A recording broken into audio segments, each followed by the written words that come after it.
Hello everyone, welcome to my new blog. हजुरहरू पनि सन्चै हुनुहुन्छ होला, म पनि सन्चै आरामै छु। अहिले चाहिँ म बारीमा जान लाग्दैछु किनकि हाम्रोमा मकै उखाल्नु पर्ने बेला भएको छ। अब चाहिँ म घरबाट तल बारीमा जान्छु। वाह, यहाँ चाहिँ हुनुहुन्छ मेरो आन्टी। के छ आन्टी?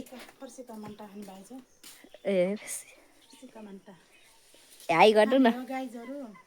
यहाँ चाहिँ मेरो आन्टी हुनुहुन्छ। म चाहिँ धेरै टाढा जानु पर्दैन, मेरो घर बारी चाहिँ अलिक तल छ, आन्टीको घर तल। रमाइलो छ, घाम अस्ताउन लागेको छ गाइस, देख्न सक्नुहुन्छ कस्तो दामी देखियो तर घाम अस्ताउन लाग्छ, त्यही भएर दामी देख्न सक्नुहुन्छ। मेरो मम्मी चाहिँ मकै उखाल्दै हुनुहुन्छ। मम्मी, यो चाहिँ हाम्रो हो बारी, धेरै ठुलो छ। अब काम भनेको गाउँको काम सिकेरै जान्ने कुरा हो हेर नानी। त अब गाउँघरको काम सिक्न पर्यो। मकै उखाल्दा आफै धेरै जानेर होला त्यस्तो गरेको। धन्यवाद। ल अब उखाल्यौ। ल मैले के भन्न चाहनुहुन्छ मम्मी? अहिले जानिने छैन, भोलि फेरि सिकाउँछु। आजलाई साग टिप्याउने हो, भोलि सिकाएर पर्फेक्ट भइसक्यो मेरो नानी। देख्न सक्नुहुन्छ होइन? के गर्नु, के साग टिप्ने हो त नि, सागै छैन। यो त यता छपक्कै छ त। चट्ट पारेर उखाल्नु पर्यो। मम्मी साँझ खाने हो त यता हेर्नु न मम्मी। काम गर्दा पनि कोही राम्रो हुन्छ, झाडी झुटे भएको छ। ओहो, कति राम्रो देखेको र। के गर्नु गाइस, आफ्नो ढङ्ग नभएपछि मम्मीले उखाल्नु भए। म चाहिँ यो के भन्छ यसलाई, यो त के उस भयो, यो त उस हुन लाग्छ हुन्छ किनकि रात परिसक्यो, तर जानु पर्ने पनि छ, भात पकाउनु पर्छ नि गाई, त्यही भएर त्यस्तै घर जानुपर्छ। देख्न सक्नुहुन्छ अब यहाँ चाहिँ घाँस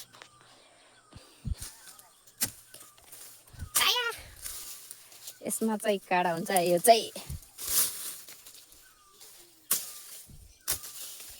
मस्त देख्न सक्नुहुन्छ। म चाहिँ घाँस चार्छु।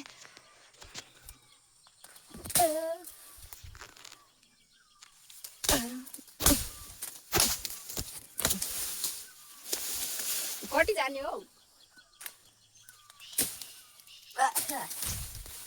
घाँस चाहिँ यति भयो चाहिँ हाम्रो घाँस भइसक्यो। बारी यति धेरै लिएर जानु पर्दैन कि। अब चाहिँ म बोकेर जान्छु।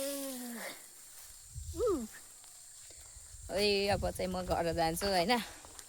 मम्मी हजुर आउनु है, म गएँ। तपाईँको के लिएर आउनु, म चाहिँ गएँ। हैसा पनि लिएर आउनु है। छैन छैन, म गएँ अब।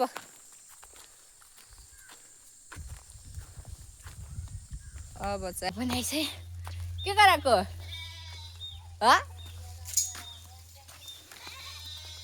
हाम्रो चाहिँ बाख्राहरू मात्र छ, त्यही भएर धेरै घाँस पाइन्न कि दिउँसभरि खुलाउनु भयो मोबाइल चाहिँ। अहिलेलाई के गराउने हो त्यो, मेरो बाजेले चाहिँ काम गर्नुपर्छ बिन्दास परमा। म काटिदिन्छु है, यस्तो पो त नि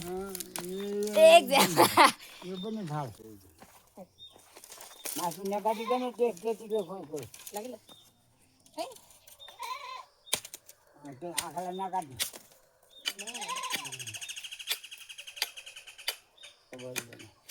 ओ यो उठ्यो त्यो खोर्सानी छोले त्यो उठ्यो, मासु नकाट्ने।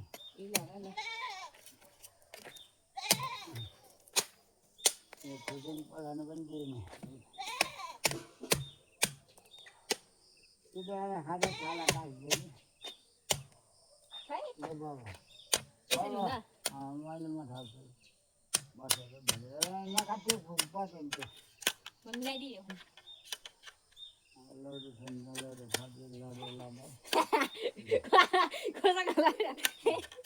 अब उल्टो नफाल्नु भनेर छाला जान्छ त्यसमा।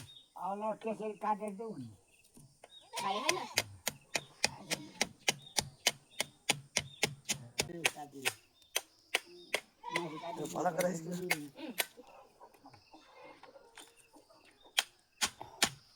हुने बाँकी छैन बाङ्गे छ त त्यो खोर्सानीलाई भेट्न गएर कति त्यो खोर्सानी बाख्रा कुखुराले पुग्यो। गाइस देख्न सक्नुहुन्छ म त बाजेले लोहरो बनाएको कहिले नै भोलि बनाउने पेटले बनाउनु पर्ने। म चाहिँ मेरो बाको धर्रेमा लाग्छ म त फर्काउँदै थिएँ घुम्राउनु चोट लाग्यो फेरि यो लौरो फेरि महिला पिट्न चाहिन्छ फेरि लास्टमा महिला पिट्न चाहिन्छ कि पिट्ने फेरि केही होइन गाइस तर त्यही हो गाली चाहिँ अहिले चाहिँ म हातखुट्टा पनि धोएर आइसकेँ आजको भ्लग हजुरहरूलाई कस्तो लाग्यो कमेन्टमा सब्सक्राइब हान्न चाहिँ नबिर्सिनु thank you for watching this vlog guys bye by